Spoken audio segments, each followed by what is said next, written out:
So I'm doing my speech on the art of tattoos in ancient cultures and also in modern cultures. Um, so I'm sure many of us have thought about getting a tattoo at one point in our lives. And for those of us who do have tattoos, maybe it was your first impulsive adult decision when you first turned 18, as was my case. Or maybe it was a stupid drunk decision that you ended up regretting the next day. Or maybe you have been planning for the specific tattoo for years and couldn't wait until the right time to get it. For some of us, even if our parents don't agree, tattoos are more than just black lines on a body. They can have a powerful meaning and they can remind us of something that has happened in the past that should not be forgotten. So, as someone who has two tattoos myself, I believe that tattoos are a form of art and that they can be a powerful form of self expression. So, I chose to learn about the art of tattoos and the history of tattoos and why they're so significant in ancient cultures such as Egypt, Mochi from Peru, and Native Americans, and also in modern day culture.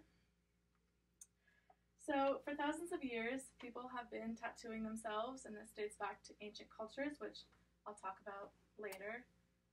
And The Human Body, The Canvas for Tattoos by Wendy Rima in 2018, published by the Drake Law Review, states that the necessity and prevalence for tattoos can be linked to tattoos' ability to express a message and also to communicate how close the tattooed person is to their message. Because tattoos are permanently inked on your body, that can express how powerful they are and how meaningful they are to the tattooed person. So I'm going to take it back to the Neolithic era when tattoos first began appearing on ancient people.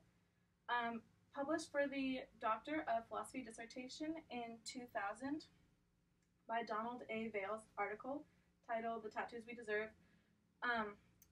We have been tattooing each other for as long as humans have been around, and ancient people left behind artifacts such as carvings or paintings to show how they tattooed each other back then. And then in Jared A. Lobo's 2013 article titled Ancient Tattoos from the publisher Archaeology, he talks about the history of tattoos in the cultures such as the Egyptian, the Mochi from Peru, and Native Americans, and how they incorporated tattoos into their culture. So in ancient Egypt, this culture seems to be the only one where tattoos were reserved primarily for women and not men. And images or evidence of this comes from well-preserved mummies, such as the mummy of Amunet, who was a priestess of the goddess Hathor, and she was discovered in 1891. She had tattoos on her abdomen, and then more evidence of tattoos comes from footless faience figures, which are just artifacts, and they are women who had tattoos depicted on their abdomens and thighs. There were lions and diamonds, and the historians believe that at this time tattoos were seen as sexually suggestive, so the tattoos on these figurines and on the mummy could have shown the women's sexuality. And then they also believe that they were left in tombs to continue the deceased sex life. Yeah. And then another form of tattoo that was seen at this time comes from the Egyptian god Bez, and he was worshipped to protect the women in labor, children in the home. So he was seen on with images of women tattooed on people and on artifacts. And then the next culture is the Mochi from ancient Peru. They also left behind well-preserved mummies. This one that was excavated with the El Brujo project in 2005 was seen to have images of catfish, spiders, snakes, and an ancient creature known as the moon animal. And John Varana, who is one of the people who excavated these mummies, he states that spiders, as was seen on the mummy, were used to represent the rain, death, and even sacrifices. So the tattoos in this culture could have been used for aesthetic purposes, much like our modern day culture, or they could have been used to represent transformations into different states of being, like death or rain, life. So then the last culture comes from our own land, the Native Americans.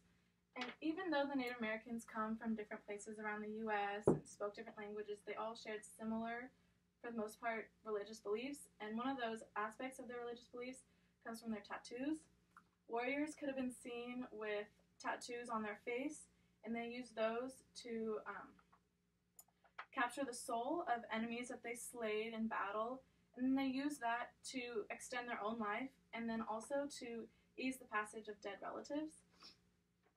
Evidence from this comes from oh, that's the mummy. Comes from ceramic pots that depicted human heads that were heavily tattooed. And then another book titled The Tattoo Traditions of Native North America by Lars Krutak, published by the Stitching LM Publishers in 2014, also talks about Native Americans and tattoos, and one of their examples comes from Inuit women who would tattoo their thighs so that when their children were born, they could have been greeted by something of beauty.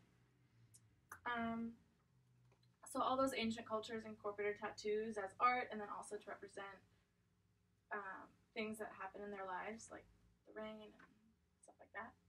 And then later in modern day, a study was done in 2010 by Benjamin A. Martin and colleagues that was titled Perception of and Stigma Against Tattoos, published by the College Student Journal. And this survey was used to gauge the level of negativity that people had towards tattoos. And even though tattoos are increasing in popularity, people still hold negative stigmas towards some people who have tattoos.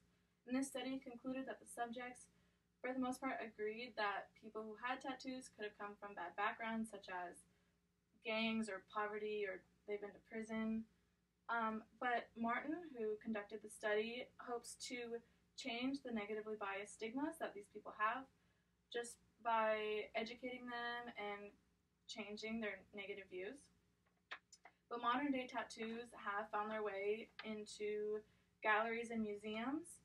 The book titled Customizing the Body by Clinton Sanders and colleagues in 2009, published by the Temple University Press, talks about how the world of art has begun to notice tattoos as a legit art form. Photographs of tattoos and even living subjects have begun to appear in museums and galleries, and they show how tattoo artists have become, they are using a human canvas instead of an inanimate object, but it's still like a work of art that has begun to come about. And why is this so important? Well, the article titled 1 in 5 U.S. adults now has a tattoo, written by PR Newswire in 2013 and published by PR Newswire US. 21% of American adults have a tattoo, so they are increasing in popularity and they should be becoming more accepted, even though some people still hold negative stigmas. So, in conclusion, tattoos have been around for thousands of years, and they're more than just designs on a body. They can hold meaning and history behind them. So I hope this speech gave a little insight into how tattoos really began and how they can really be considered works of art and convey messages and meaning. Okay.